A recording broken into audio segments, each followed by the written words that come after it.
Lisa's asking here, do you have any suggestions for fatigue? Yeah, fatigue is a very, very tricky thing to deal with. Um, Once again, we begin with the basics of self-care, eating well, getting some movement in, the basic stuff, get some blood work done, visit the doctor, all of the stuff that you would maybe hope that your grounded friend who's not on a spiritual path would do.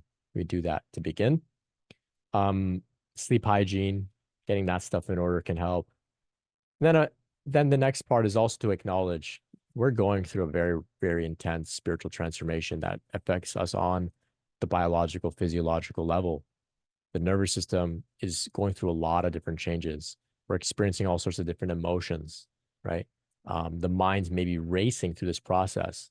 All of this takes energy, and this can be quite draining.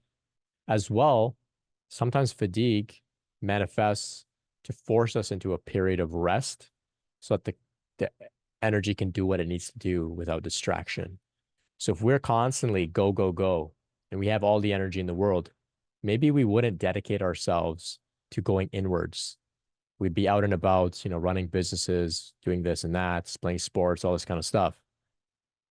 Maybe we wouldn't dedicate it to spiritual work.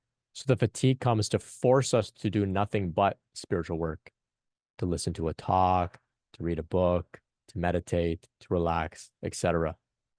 So that's one of the gifts of the context of fatigue.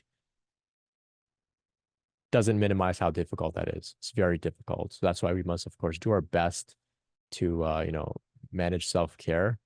But in time, for most people, once this period comes and goes, a newfound energy comes about. It's inspired. We can get a lot of things done, and we don't burn out as easily.